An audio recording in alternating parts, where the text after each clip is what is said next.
This deserves its own interrupted introduction. This is the EP section of This is the yup. Guardin has dropped his newest EP called Long Story Short.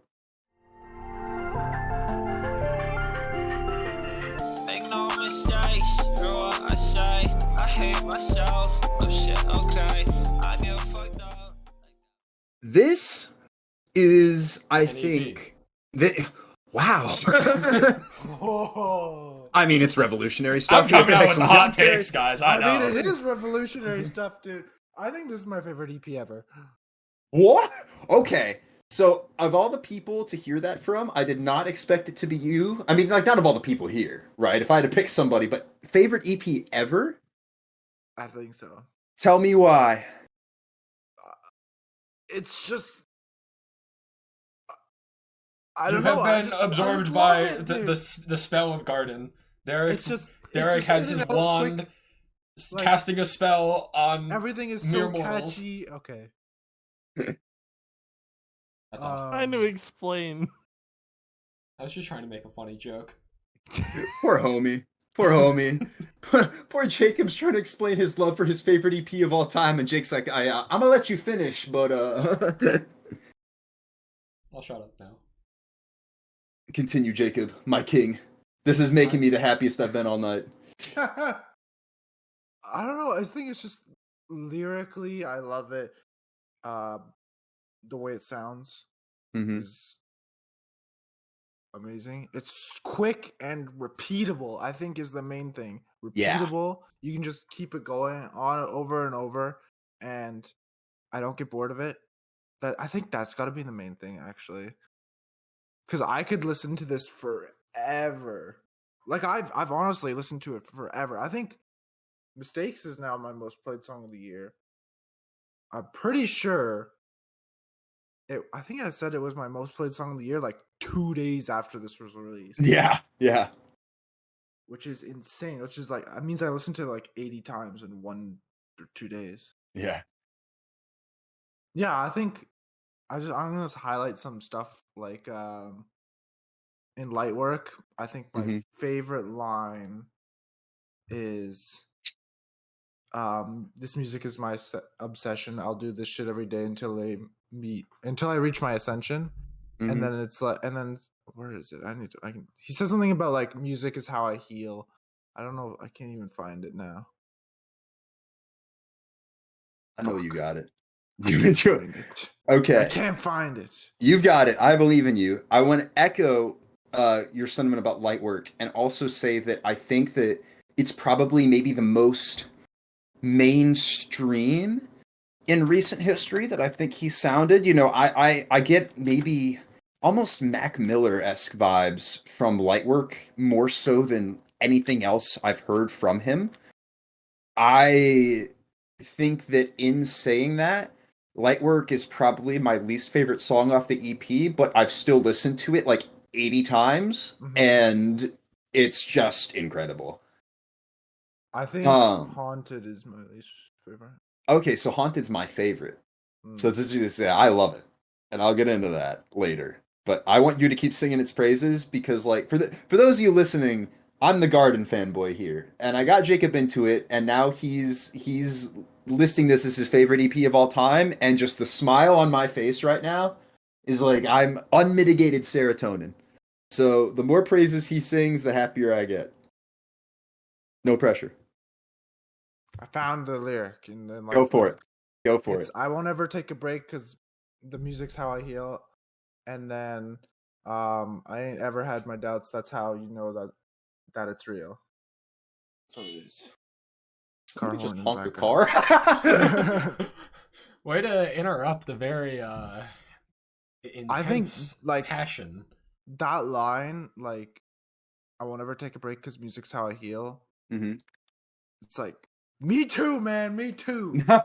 You're right. Not like making music, obviously, because I don't make music, but like music is what I go to when I'm upset about something or anything really. It's just like music is always there for me, and it's like yeah, really relatable. Well, and I think that's something that I really appreciate about a lot of Garden's music, and especially on this EP, is that there's always something for me in every song because he's unapologetically him. It feels like in all of his music, and he does what he wants to, and all the listeners are along for the ride. You know, he's just going to make the music that he wants and allow himself that creative freedom. And in doing so, it gives him the ability to express himself in whatever manner he feels like. And it feels so down to earth and personal and relatable on so many levels. I know one of his songs, Inside, I've been spinning a lot recently, you know.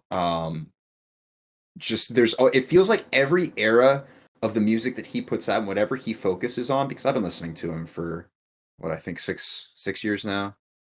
And just every time he puts out something, it feels like there's always one line for me to connect to. And I don't think I have that with any other artist. And that's what makes a lot of his music so special to me.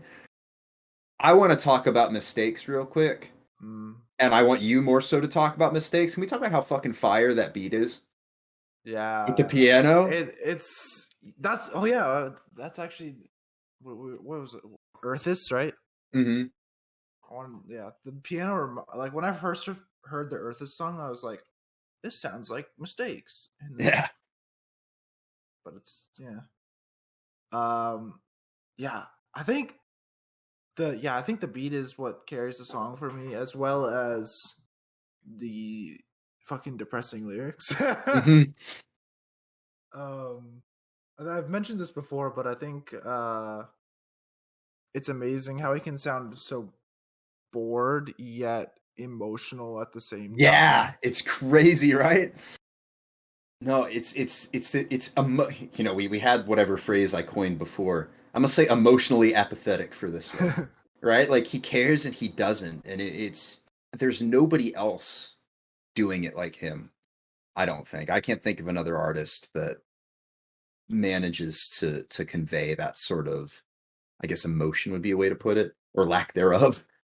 I want to shout out Haunted real quick. I think that the beat on, I mean, as incredible as that beat on Mistakes is with the flourishing piano, the way that he delivers his lines in Haunted to the beat when the beat doesn't really have anything punchy to it, the beat is very like flowy, and it feels like hey, his hi, hello, it's me, how you doing?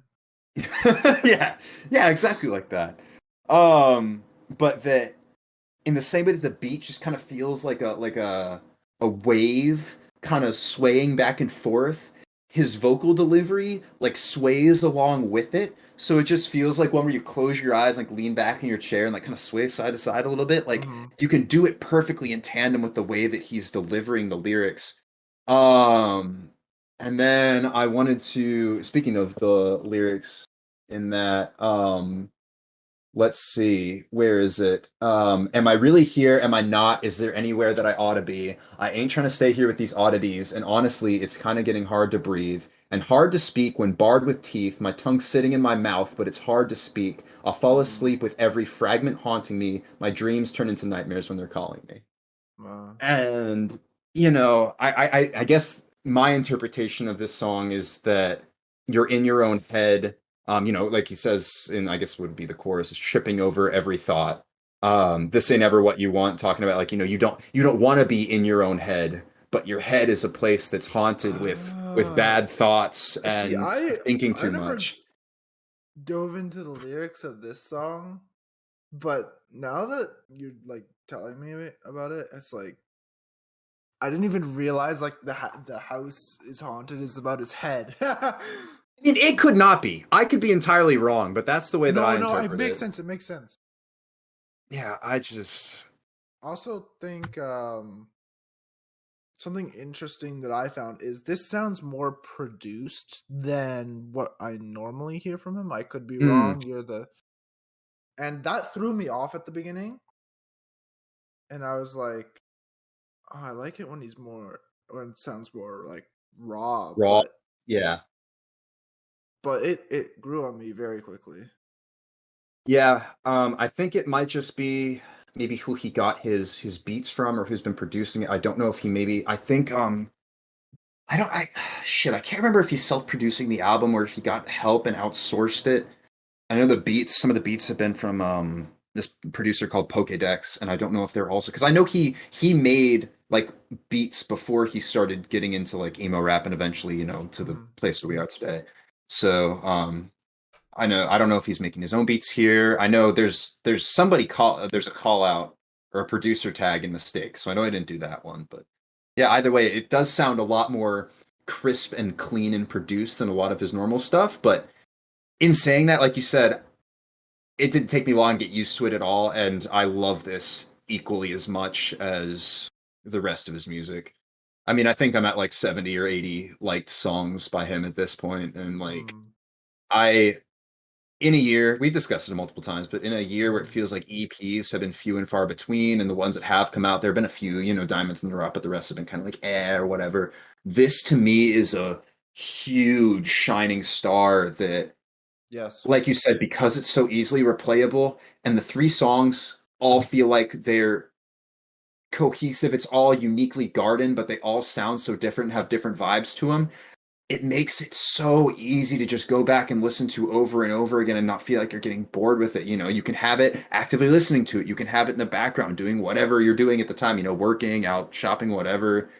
It's very much a any time, any place type of EP, but it's also one that you can sit down and listen to think about your current situation or your headspace. It's so multifaceted, and there's just, I've got artists like Dance Gavin Dance and Emerosa that I love listening to, but there is no artist quite like Garden that can make me sit down with any given song, and especially this EP, and say, I can listen to this when I'm sad. I can listen to this when I'm feeling, I want to reflect on things. I can listen to this when I just want to vibe. I can do this when I'm hyped. Like, his discography is so diverse, and I think this EP does a great job of reflecting all of what he can do. And yeah, I mean, it's just incredible stuff. I'm so happy with this. I'm so excited to have this to chew on as a prelude to the album, which I believe is coming out. I thought it was coming out late July, but he mentions in Light Work, or no, it's Mistakes, that the album's coming out in August, I believe. Yes, yeah. So, late July, August, whenever. At most, I got to wait another 2 months, and I'm happy if this is what I have in the meantime to listen to, because this is just incredible. Yeah, we'll be talking about this again. I can tell you that for sure. Yeah, we will most certainly be talking about this again.